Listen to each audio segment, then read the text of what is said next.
কি গো, আর কতক্ষণ? আমি কি না খেয়েই অফিস যাব? চিৎকার করে উঠল সুজয়। দিচ্ছি গো, দিচ্ছি। দৌড়ে ভাতের থালা টেবিলে সাজিয়ে দেয় দিয়া। অমন ভালো কাতলা মাছটা ভাজা করলে একটু মাখো মাখো সর্ষে পোস্ত কাতলা করতে পারলে না? বলি, সারাদিন করোটা কি? মেয়ে অমৃতা চেঁচিয়ে উঠল। কি গো মা, স্কুলের ইউনিফর্মটা ভালো করে আয়রন করনি কেন? আজ আমার হাফ ইয়ারলি রেজাল্ট, তোমাকে দিয়ে কি কিছুই হয় না? মুখটা নিচু করে দিয়া বলল, দাঁড়া, আমি এখনই আয়রন করে দিচ্ছি। ছেলে পার্থ চেঁচিয়ে বলল, আমার টিফিন কোথায় মা? দিয়া পড়ি মরি করে ও টিফিন বক্সটা নিয়ে আসতেই বক্স খুলেই ছেলে বেজার মুখে বলে উঠল, আবার জ্যাম পাউরুটি? বললাম যে এগ চাউ করে দিতে।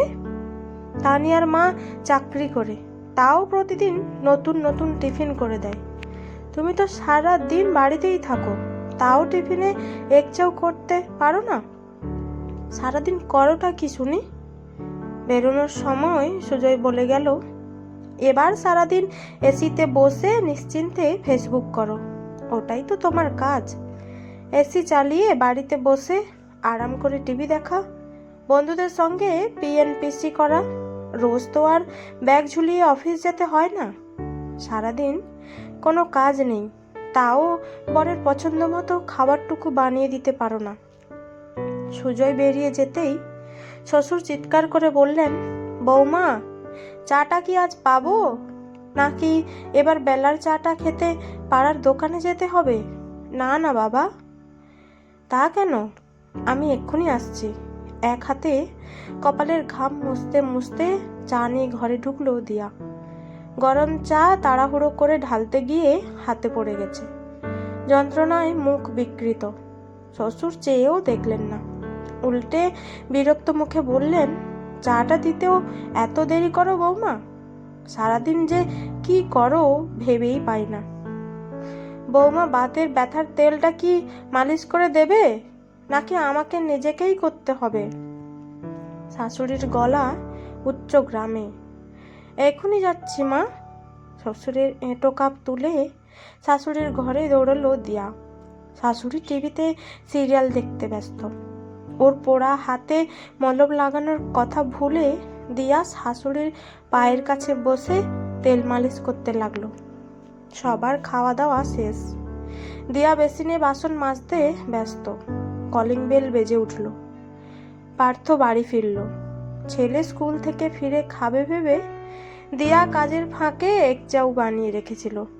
ছেলে চাউমিনটা হাতে নিয়ে গম্ভীর মুখে ঘরে চলে গেল। দিয়া শুনতে পেল বয়সন্ধিতে পড়া ছেলে মোবাইলে কোনো বন্ধুকে বলছে, মাকে টিফিনে মাকে চাউমিন বানিয়ে দিতে বললাম, তখন মুরদ নেই, এখন এক চাউমিন বানিয়ে খাওয়াতে এসেছে। সারাদিন বাড়িতে বসে এসি চালিয়ে সিরিয়াল গেলে কাজ করার ইচ্ছা আছে? দিয়ার চোখ দুটো জলে ভরে এলো। অমৃতা গম্ভীর মুখে বাড়ি ফিরল, সঙ্গে সুজয়। মেয়ের মুখ দেখেই দিয়া বুঝেছিল কিছু একটা অঘটন ঘটেছে। ঘরের দরজা বন্ধ করে বোমার মতো ফেটে পড়ল সুজয়। সারাদিন এসিতে আরাম করে বসে টিভি না দেখে মেয়েটাকে একটু পড়াতে তো পারো। আমায় না হয় অফিস যেতে হয় টাকা কামাতে, তোমার তো আর সেসবের বালাই নেই। আজ অমৃতার প্রিন্সিপাল স্কুলে ডেকে আমায় আচ্ছা করে ঝাড়লেন। অন্তত যদি ভালো করে ইংলিশটাও বলতে পারতে। মাকে কত করে বলেছিলাম চাকরিওয়ালা মেয়ে ছাড়া বিয়ে করব না, মা তাও তোমার সঙ্গে জুড়ে দিল। খুব গম্ভীর পরিবেশে রাতের খাওয়া দাওয়া শেষ হলো। সবাই ঠাড়ে ঠোরে দিয়াকে বুঝিয়ে দিল ও এ বাড়িতে শুধু আরামই করে, কোনো কাজ করে না। গভীর রাত, বাকি সবাই ঘুমিয়ে পড়েছে। একাকী জেগে বসে আছে দিয়া। বিয়ের পর থেকে ধীরে ধীরে দিয়ায় থাকা সলতের মতোই ও একাকী পুড়ছে। আজ সলতের বুকটাও জ্বলে গেছে। এবার নিভে যাওয়ার পালা। একটা ছোট্ট ট্রলিতে নিজের জিনিসগুলো গুছিয়ে নিল দিয়া। একটা চিরকুট লিখল, যোগ্য গৃহবধূ হওয়ার যোগ্য হতে পারলাম না, তাই আমি চললাম। বেডসাইড টেবিলে চিরকুটটা ভাঁজ করে রেখে ধীরে ধীরে দরজা খুলে নিজের হাতে সাজানো সংসারের দিকে একবার ফিরে তাকালো দিয়া। তারপর হারিয়ে গেল রাতের গভীরে। আজ সকালে সুজয়কে কেউ ডেকে দেয়নি। সুজয় ঘুম চোখে পাশে রাখা মোবাইলটা দেখে চমকে গেল। এ কি, 8টা বাজে? দিয়া তো রোজ ওকে ডেকে দেয়। দিয়া, কোথায় তুমি? আমায় ডেকে দাওনি কেন? সুজয় বেজায় জোরে চেঁচিয়ে উঠল, কিন্তু কেউ সাড়া দিল না। পুজোর ঘর থেকে রেবা দেবীও বৌমা বৌমা বলে চেঁচাচ্ছেন। ওনার পুজোর ফুল কেন তুলে রাখা হয়নি? অঘোরবাবুও ঘর থেকে চেঁচাচ্ছেন, বলি বৌমা, আজকের চাটা পাবো না নাকি? ওদিকে পার্থ আর অমৃতার মধ্যে লড়াই বেঁধে গেছে। ওরা নাকি স্কুলের কিছুই খুঁজে পাচ্ছে না। কয়েক মুহূর্তের মধ্যে পরিবারের সমস্ত সদস্যরা বসার ঘরে জড়ো হয়ে গেল। এত সকালে কোথায় গেল দিয়া? সুজয় পড়িমড়ি করে নিজের বেডরুমের দিকে দৌড়ালো। বেডসাইড টেবিলে একটা চিরকুট রাখা। খুলে দেখেই মাথা ঘুরে গেল সুজয়ের। ও কাঁদো কাঁদো মুখে বসার ঘরে এসে বলল, আমাদের সবার অত্যাচারে দিয়া বাড়ি ছেড়ে বরাবরের মতো চলে গেছে। রেবা দেবী একটা আর্তনাদ করে সোফায় বসে পড়লেন। আমার তো বয়স হয়েছে রে বাবু, ঘরের এত কাজ সামলাবে কে? অমৃতা ও পার্থ অবাক গলায় বলল, কি, মা চলে গেছে আর ফিরবে না? তাহলে?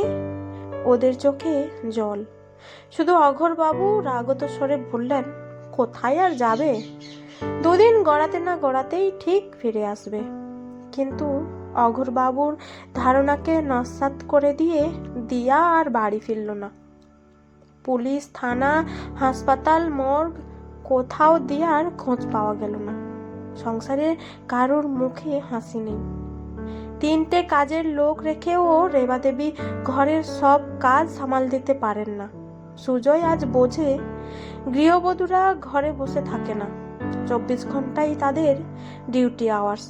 তারা একাধারে chef, plumber, teacher, nurse, doctor, maid, হিসাবরক্ষক, আরো অনেক কিছু। আর এই ডিউটির জন্য তাদের কেউ কিচ্ছু পে করে না। শুধু একটুখানি ভালোবাসার বিনিময়ে তারা এসব দায়িত্ব হাসি মুখে পালন করে।